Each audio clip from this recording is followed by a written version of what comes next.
The Pixel 9 Pro XL sets new records for having the brightest screen around and has the longest battery life in a Pixel, but the minor camera and processing performance leaves more to be desired, especially when it's $100 more. Something different happened last fall. For the first time in a long time, I made a Pixel phone as one of my daily drivers, and it's a decision I don't regret after putting the Pixel 8 Pro through countless photo shootouts and comparisons against all the best phones around. Now that its successor is finally here, I have high expectations for the Pixel 9 Pro XL. That's because the Pixel 8 Pro stuck around for almost a year, even when newer Android phones like the OnePlus 12 and Galaxy S24 Ultra tried to tempt me away from it. Google's rearranging its Pixel lineup because instead of just one flagship model, we are getting two Pro models instead. Technically speaking, the Pixel 9 Pro XL is the direct successor to the Pixel 8 Pro because of their similar sized screens, whereas the Pixel 9 Pro has a much smaller display. I break down all the details about them in my Pixel 9 and Pixel 9 Pro versus Pixel 9 Pro XL comparison. Given the opportunity of the iPhone 15 Pro Max and Galaxy S24 Ultra, Google's arming the Pixel 9 Pro XL with bigger upgrades like newer cameras, more helpful AI features, and a stronger, more durable design. In my Pixel 9 Pro XL review, I will see if it's a worthy update that could convince people to choose it over rival phones. Frankly, I'm annoyed that we are getting back-to-back price hikes because the Pixel 8 Pro launched at $100 more than its predecessor last year with its $999 starting cost. And now with the Pixel 9 Pro XL, it's up by yet another $100 to a starting price of $1,099 in the US. This effectively ends one of the best parts about getting a Pixel phone, their discounted prices. Pixel 9 Pro XL pre-orders are available right now with steep discounts on the flagship phone when you do a trade-in, although it will be available online and select retailers starting on September 4. There's a total of 4 colors at launch: Obsidian, Porcelain, Hazel, and Rose Quartz. I do miss the Bay option for my Pixel 8 Pro, but I do like the Rose Quartz color of my Pixel 9 Pro XL review unit because of its lighter tone. I'm really annoyed that the base starting storage is still 128GB. First and foremost, I love the redesigned camera hump on the back of the phone because it's much more pronounced than ever before.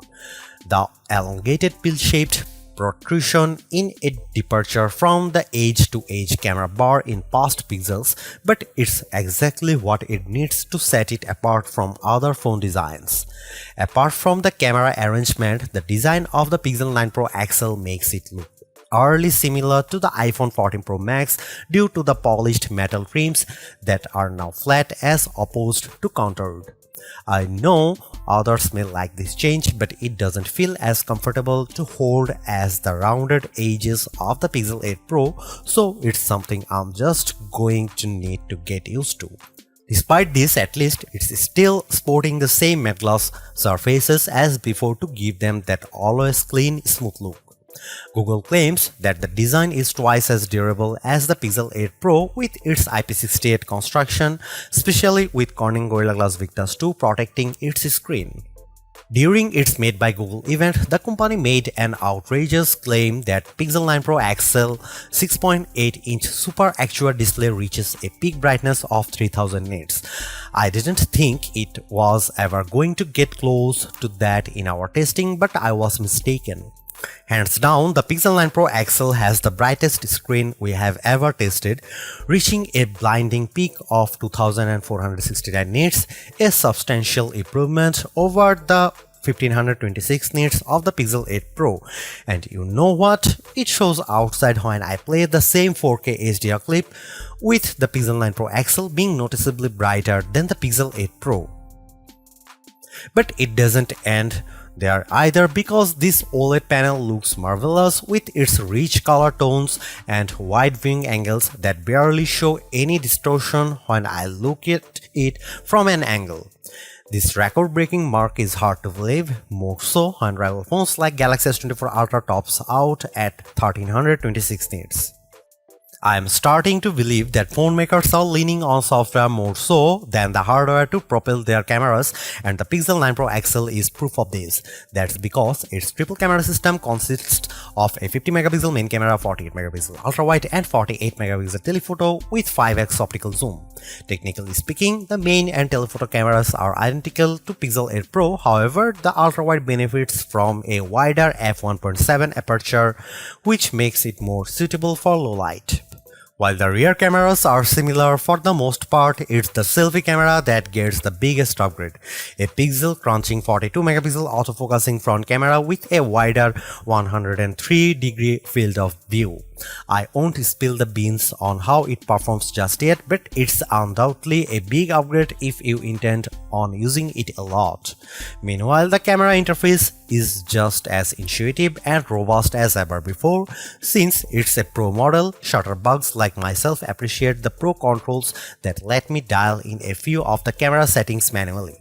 The only new changes include the Add Me feature, which leans on AR guidance to let the photographer be included in the shot along with how panoramic photos are taken. Here are some camera samples of Google Pixel 9 Pro XL.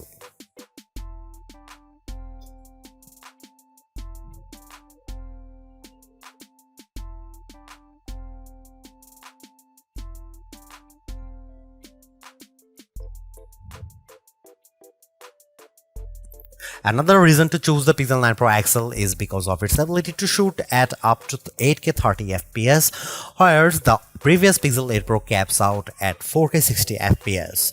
On one hand, I like the extra utility of 8K recording because it gives me more playing zoom to edit videos by cropping them or adding digital pans or zooms in my video editing software, but you will need a high performance machine to handle them. While there are plenty of shooting modes and settings to adjust with video, like choosing between 24, 30 or 60 FPS, it still lacks full manual controls to get me the look I really want to go after. Here are some video samples of Pixel 9 Pro XL.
The biggest area of opportunity for the Pixel 9 Pro XL is without a doubt its processing performance, mainly because last year's Tensor G3 underperformed against rival chips like Apple's A17 Pro and Qualcomm's Snapdragon 8 Gen 3.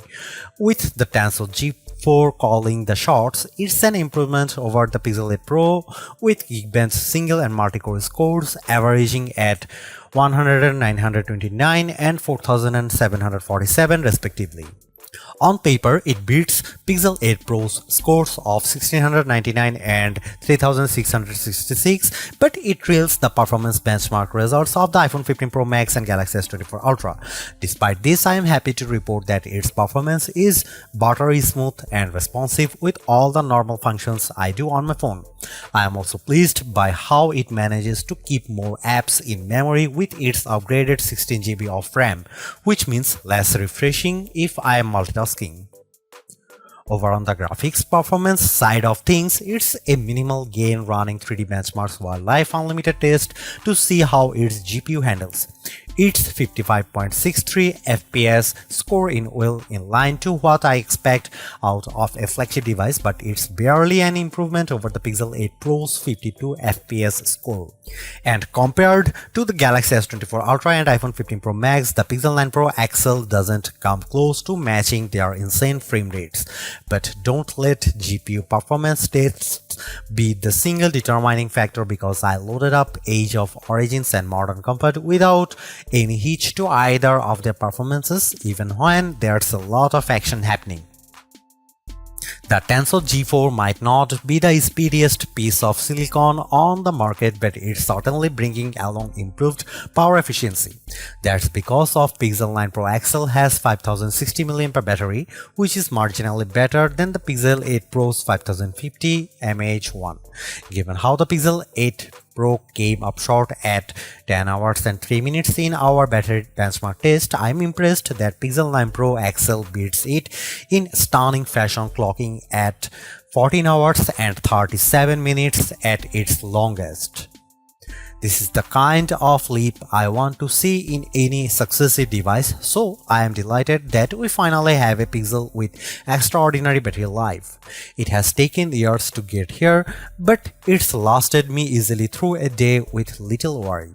In fact, it hovers around 15% battery life each night right before bedtime. Battery life is a key area people look at when buying a phone, so it's long overdue that a Pixel can finally keep up with the competition.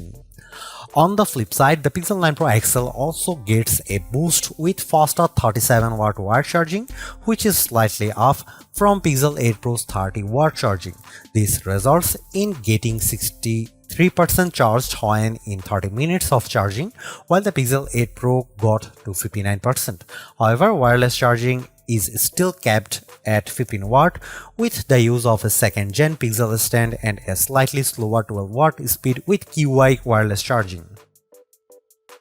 Usually, Pixel devices launch with latest version of Android, but Google's choosing to launch the new Pixel 9 lineup with Android 14 as opposed to Android 15.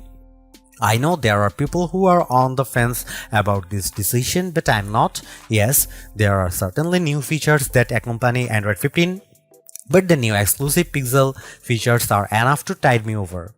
Of course, AI features play a huge part in Google's phones, and the Pixel 9 Pro XL is no exception. While it doesn't gain as many features as what the Pixel 8 Pro introduced, I do like how the majority of them have a practical purpose. Here's all the new AI feature. First of all, Google Gemini is the virtual assistant that handles everything on the phone, from asking it to create a list of places to visit on your vacation to controlling your favorite smart home devices. What's even better is that I can access Gemini Live by pressing on the corresponding button in the Gemini app. What I am impressed most about Gemini Live is the assistant's ability to handle natural conversation, like when I ask a follow-up question while it's speaking. It's even better that it sounds like I am having a conversation with an actual person.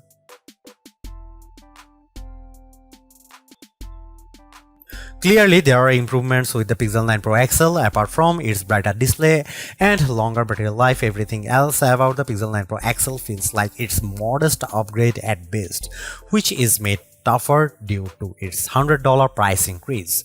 While the new AI features are helpful, I was hoping for bigger improvements around its camera and processing performance. Given that the Pixel 9 Pro has the same exact camera arrangement as this, there isn't much justification on picking the Pixel 9 Pro XL for photography. And compared to its direct rivals, the Galaxy S24 Ultra and iPhone 15 Pro Max, they definitely cost more but have better performance overall.